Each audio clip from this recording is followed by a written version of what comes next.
Hello বন্ধুরা, আজকে নিখিলের প্রিয়তম গল্পের চতুর্থ পর্ব তোমাদের শোনাবো। কিছু ব্যক্তি সেই নিখিলের পোর্টালের সিগারেটটা নেওয়ার জন্য আমরা শুনেছিলাম আগের পর্বে যে তাকে খুব জোর জবরদস্তি করছিল।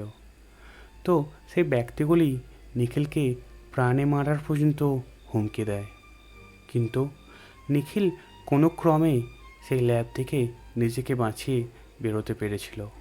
সে সোজা চলে গিয়েছিল তার স্পেসশিপের মধ্যে।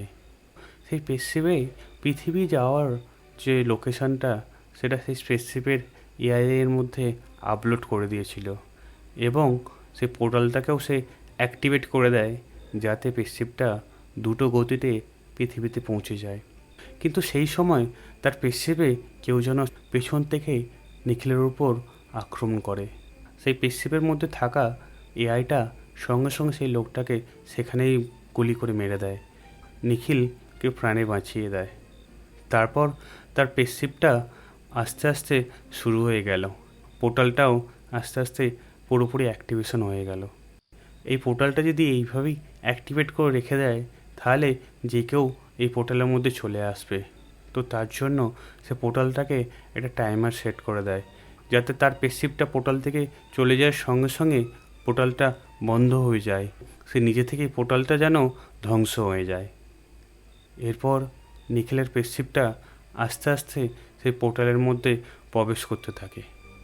অন্যদিকে ল্যাবে থাকা সেই ব্যক্তিটা সব কিছু দেখতে ছিল।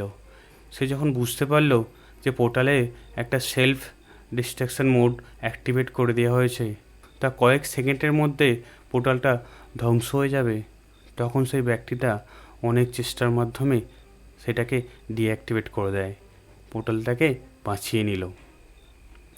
কিন্তু ততক্ষণের মধ্যে নিখিলের স্পেসশিপটা পৃথিবীতে পৌঁছে যায়।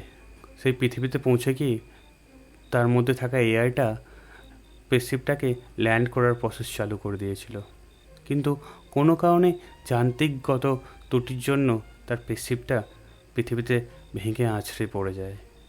এই দুর্ঘটনায় নিখিলের মাথায় প্রচণ্ড আঘাত লাগে, সে তার স্মৃতিশক্তি হারিয়ে ফেলে। এদিকে ল্যাবে থাকা ব্যক্তিটা হাজার চেষ্টা করলো সে পোর্টালটাকে আবার রিঅ্যাক্টিভেট করার, কিন্তু নিখিল সে পোর্টালটা অ্যাক্টিভেট করার সমস্ত কি তার সাথে নিয়ে চলে গিয়েছিল। তাই সেই ব্যক্তিটা ল্যাবের মধ্যে থাকা সমস্ত সিসিটিভি ফুটেজগুলোকেও একধার থেকে দেখতে থাকে। দেখতে দেখতে সে দেখতে পেল যে পরী এসেছিল, নিখিলের সাথে কথা বলতেছিল। তখন সে ব্যক্তিটা তার কিছু লোককে পাঠিয়ে দিল পরীর কাছে। পরীকে সেখান থেকে আটক করে নিয়ে চলে আসে। তারপর পরীকে অজ্ঞান করে তার মেমোরি স্ক্যান করতে থাকে। সে মেমোরি স্ক্যান করে লোকটি বুঝতে পেরে গেল যে নিখিল পৃথিবীতে গিয়েছে। এই যে ডিভাইসটা অ্যাক্টিভেট করার সমস্ত কি তার কাছেই আছে। তাই বুদ্ধি করে সেই লোকটি পরীর মাথায় মিথ্যে একটা স্মৃতি অ্যাড করে, যেটা ছিল কিনা পরী নিখিলকে খুব প্রাণপণে ভালোবাসে। কোনো একটা দুর্ঘটনাবশত নিখিল চলে গিয়েছিল পৃথিবীতে তার পোর্টালের মাধ্যমে। পরীর মাথা থেকে রিসেন্ট যে স্মৃতিগুলো তার মধ্যে ছিল সবগুলো ডিলিট করে দিল। তাকে আটক করা, তার মেমোরি স্ক্যান করা, এই সমস্ত কিছু ডিলিট করে দিয়ে তাকে পুনরায় তার ঘরে পৌঁছে দিয়েছিল, যাতে পরী কখনো বুঝতেই না পারে যে তার মাথায় যে স্মৃতিটা আছে কেউ তার মাথায় এটাকে সেভ করে দিয়েছিল। পরী আজও জানে না যে তার মাথায় যেটা তার নিখিলের প্রতি তার বুকে যে ভালোবাসা সেটা শুধুমাত্র কারো দ্বারা তৈরি করা। এরপর সেই গ্রামের মধ্যে কিছু লোক সেই জায়গায় পৌঁছে গিয়েছিল, নিখিলকে সেখান থেকে উদ্ধার করার পরে নিখিলকে তারা গ্রামে নিয়ে গেল। সেখানে তার শুশ্রূষা করা হলো, তাকে ভালো করা হলো। কিছুদিন পরে নিখিল সেখানে সুস্থ হয়ে গেল, কিন্তু তার পুরাতন স্মৃতি কিছুই মনে পড়ল না। তখন গ্রামের এক বৃদ্ধার বাড়িতে নিখিলকে সেখানে আশ্রয় দেওয়া হলো এবং নিখিল সেখানেই থাকতে লাগলো। ধীরে ধীরে সে গ্রামের মানুষের মধ্যে মিশে গিয়ে গ্রামেরই একজন হয়ে গেল। সেখানে সে খুব ভালোভাবেই দিন কাটাতে থাকলো।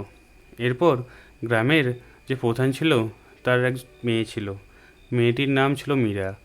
তারা খুব ভালো বন্ধু হয়ে উঠল। ধীরে ধীরে তাদের বন্ধুত্ব ভালোবাসাতে পরিণত হলো।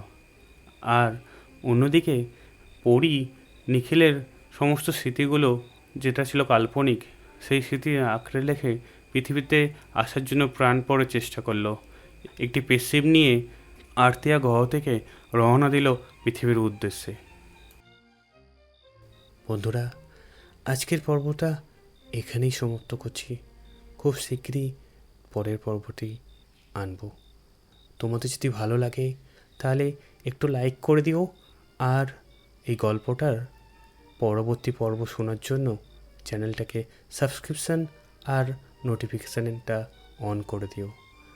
ওকে বন্ধু, আজকের মতো এখানেই সমাপ্ত করলাম। তোমরা সবাই ভালো থেকো।